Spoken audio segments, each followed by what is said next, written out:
match they had with like their friends and stuff.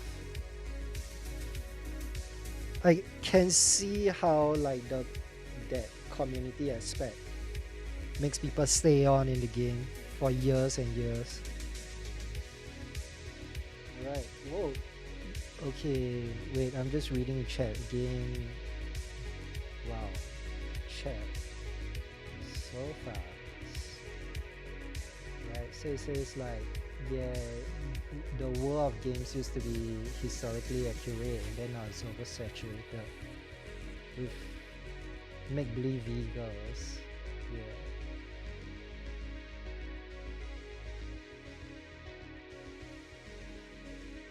World of Tanks used to have a lot of World War II veterans playing. Oh, they're still alive. Like, as in, like, World of Tanks came out in 2012, right? That's what you were telling me earlier. In 2012, we still had lots of veterans that could operate a computer. Wow. Damn. Must have been like 90 or something.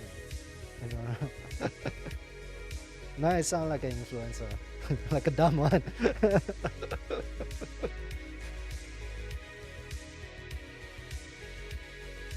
I've seen like that video of like that like marine sniper or something, and then he was like wiping guys off the map. And then he makes videos of that. But like I'm not sure if that guy fought in World War II or not.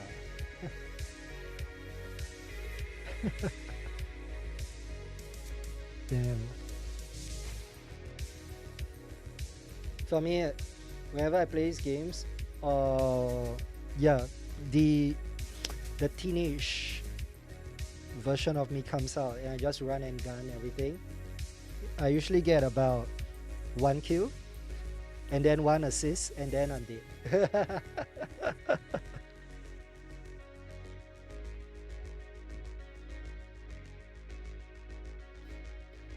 I was playing before you were born. Damn. Hey, technically I can use that line as well against like Gen Zs, even though they probably wipe me off the map.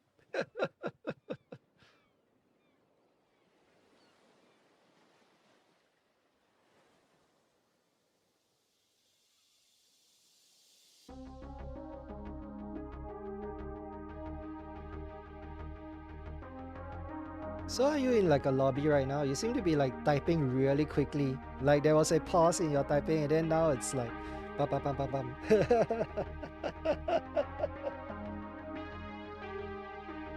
Fast gaming. Or fast typer rather. It'd be really crazy if like you were in the middle of like shooting someone and then like you could still like text. Like still switch the keyboard, type out what you want to type out, go back. To owning all the plebs.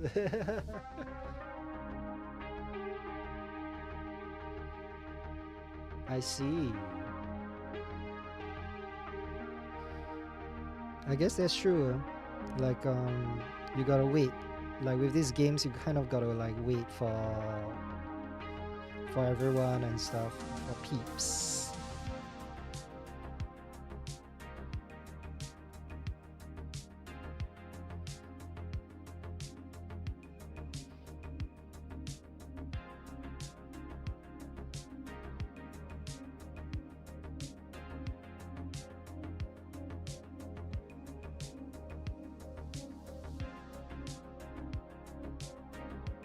Alright, so a bit of art talk right now.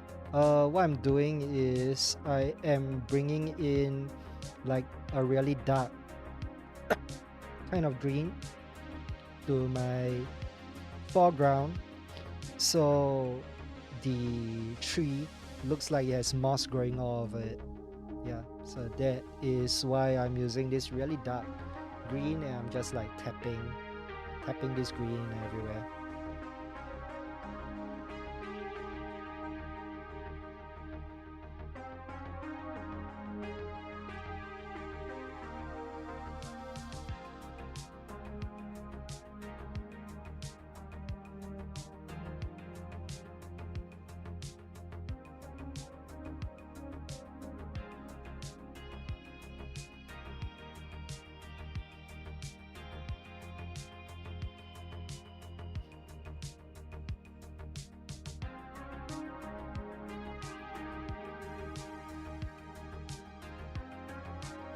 some art questions. Where do you find your inspiration for the current piece? This inspiration? Oh, damn. No one's actually asked me this before. But this inspiration actually just came from me on my trips home.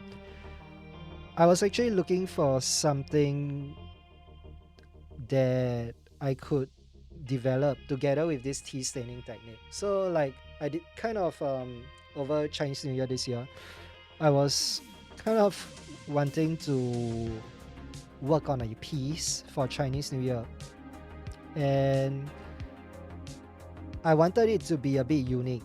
I wanted to be a bit experimental with the medium. So I wasn't looking at like working on necessarily something purely acrylic or purely watercolor, right? Like I wanted to see how far I can push myself in discovering a new technique. So that was the whole goal for like this Chinese New Year piece that I was working on. And I happened to be drinking tea in the studio.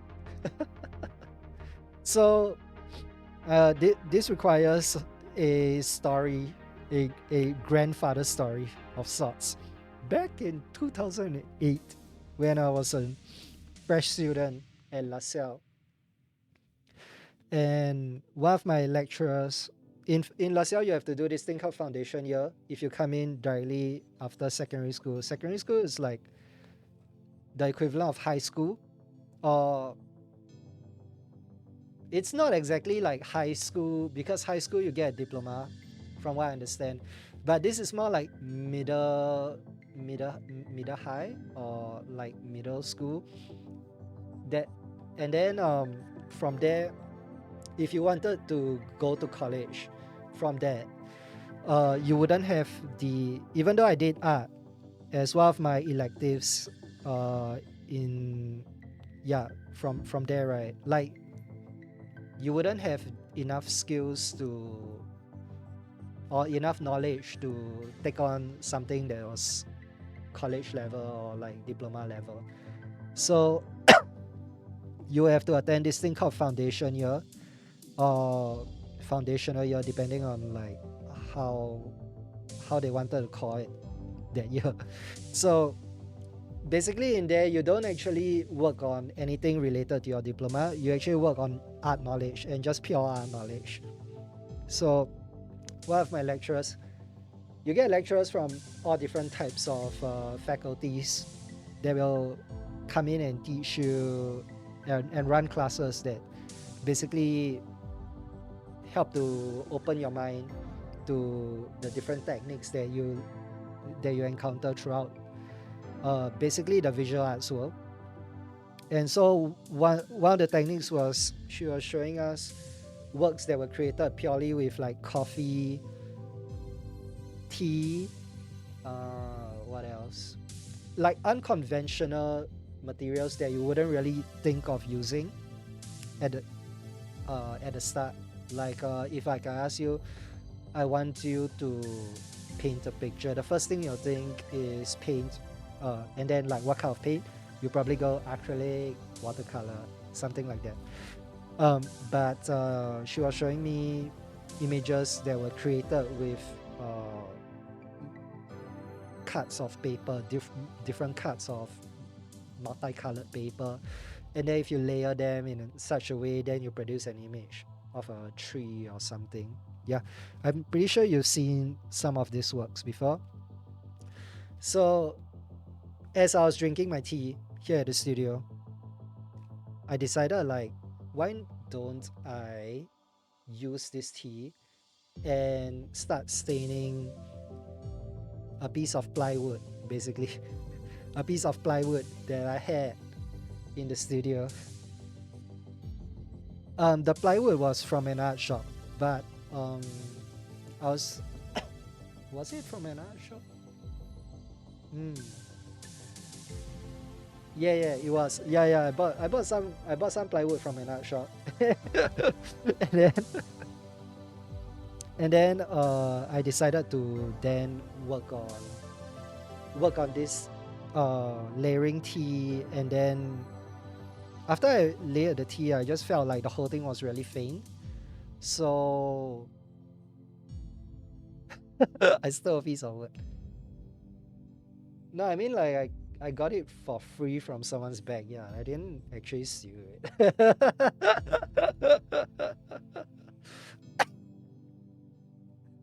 Damn, admitting to crimes on Twitch.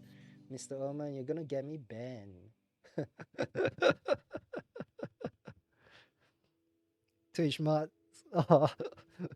If you if anyone is listening, I didn't actually steal it. It was I got it online from somebody. Please don't cancel me.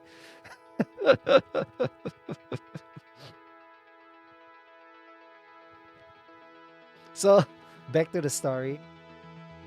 I got that piece of wood, right? And then it I think it was made with a fairly light colored wood. I can't remember exactly what it was. I think it was probably like bass or birch wood, right? And if you Google that, that is a extremely light colored piece of wood. So that helped because it is just only it is so light that when you have like your brown paper bags are actually darker than the brown from your paper bags are actually darker than the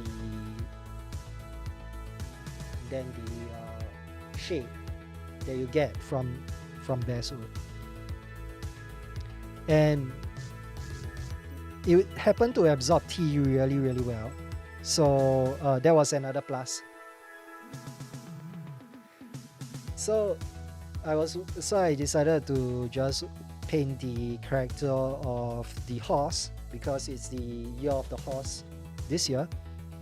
And I kind of like how after I burned that piece, the tea actually turned into this amber colored brown. It's very similar to this shade over here.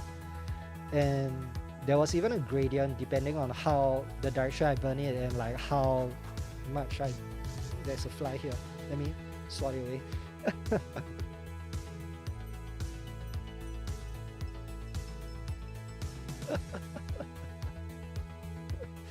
Indeed. Yeah, except it was all legal. But I did do him the favor of removing it. I've done this favor to many people that I've gotten from online sales. People just wanting to listing their shit for free or like for like $10, and then I come in, oh, don't mind if I do. Sometimes they even reduce the price on the spot because they feel so bad for like charging me a fee to effectively just remove their junk. It's a really good way to get used skateboards. You get judged a lot for doing this. Except maybe from environmentalists who are very thankful there are people doing that. I'm not I don't really think that I'm doing this for the environment. I just think I'm doing this because I'm a little broke.